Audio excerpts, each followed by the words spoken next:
Hi, I'm Steve from Nearly Wild, and I'm here with Casha from the little dairy at Babbinswood Farm. Lovely. And you may have noticed we're in a similar position to one of the other interviews we've done about alternative veterinary medicine. So just in case you're getting confused, yes, we're with mother and we're now with daughter. Yeah. Okay, so tell me a little bit more about your dairy. So it's a unique dairy. There's probably one of about 9 of us in the UK that do calf at foot dairying. So we allow the mother cows to rear the calves whilst we also get milk off them. So we think about it as like sharing the milk with the calf and with us as family and the customers that buy the milk.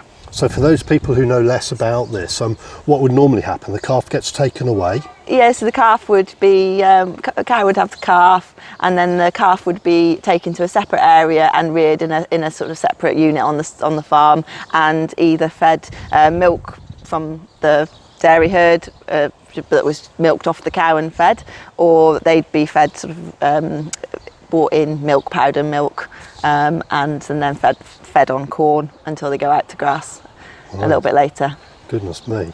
Yeah. Seems a little bit counterproductive. You get milk and then feed milk from a different place. And so with your system, it's much more natural, really. Yeah. And as I understand, I mean, I've had a little bit of a look around the farm with you. I mean, that's a lot about the ethos, about how you're trying to do things generally with the farm. Yeah. Do you want to tell us a little bit more about how you work the cows, how the milking works and so on? Yeah, so we've got a small herd of cows, milking 12 cows at the moment. The cows only eat the pasture we grow on the farm or hay that we've grown on the farm in the winter, and they graze in paddocks. Right. So we basically give them a paddock every 2 to 3 days of grass, and then we move them on.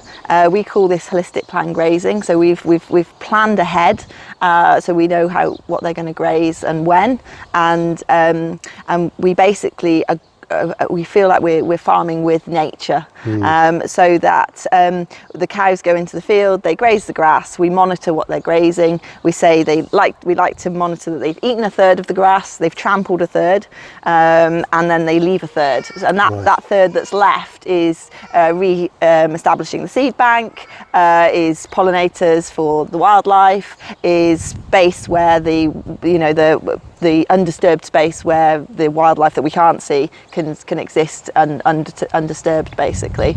The stuff that's trampled, that's food for the earthworms and all the biology in the soil.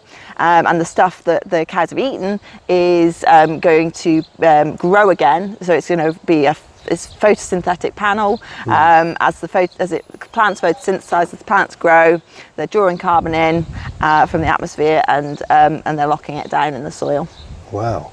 And so on many farms now you see a lot of reseeding and things going on. Do you reseed on this land in this fashion? No, we haven't reseeded. Right. We took the farm on when it was it was tenanted out, and he did a lot of monocultural reseed, so just ryegrass, clover.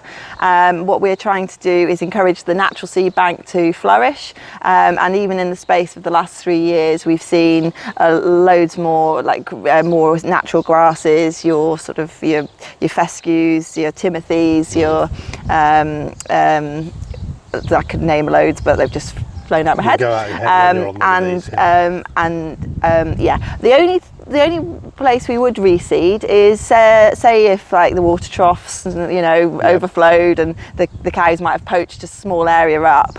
I would go in and throw some herbs and some flowers in, just in that patch, and then we mark that on the map. So then when the cows go back into that field after it's had the adequate time to rest, then we would locate that area would be protected. So it wouldn't. So that seed's got time to grow and get established. Yeah, it's really interesting. So do you have to use different types of cattle for this type of grazing? Because obviously they're not just getting this monoculture, very rich grass, they're getting more of a mix of grass. Does that mean a different type of cow, or is it just different type of grazing? Well, we're experimenting with our cows, so we've got a few breeds. We've got some Ayrshires, we've got some dairy shorthorns, some Jersey Frisian mixes, which is a more New Zealand style cow, and that's it.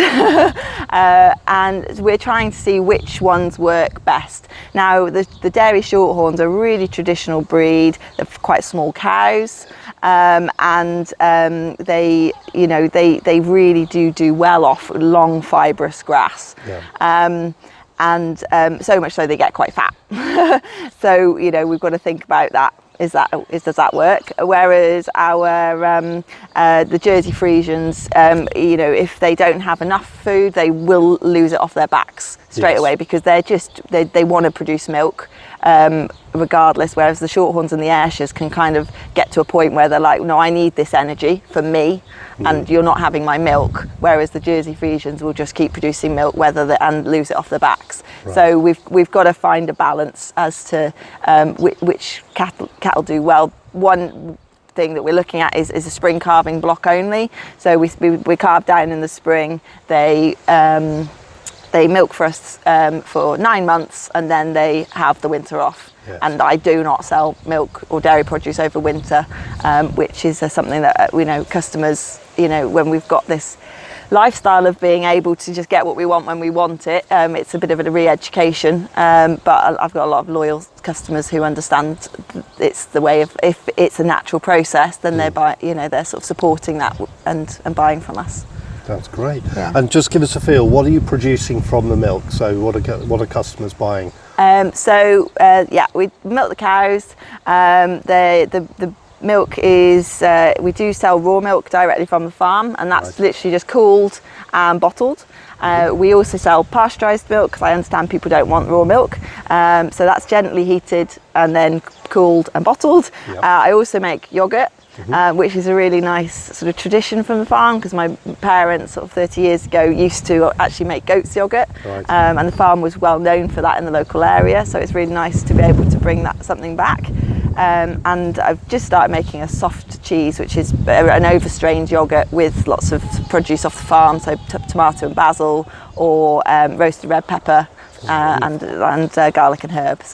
And I understand in your spare time, amongst many other things, you also do a bit of a Veg Box scheme.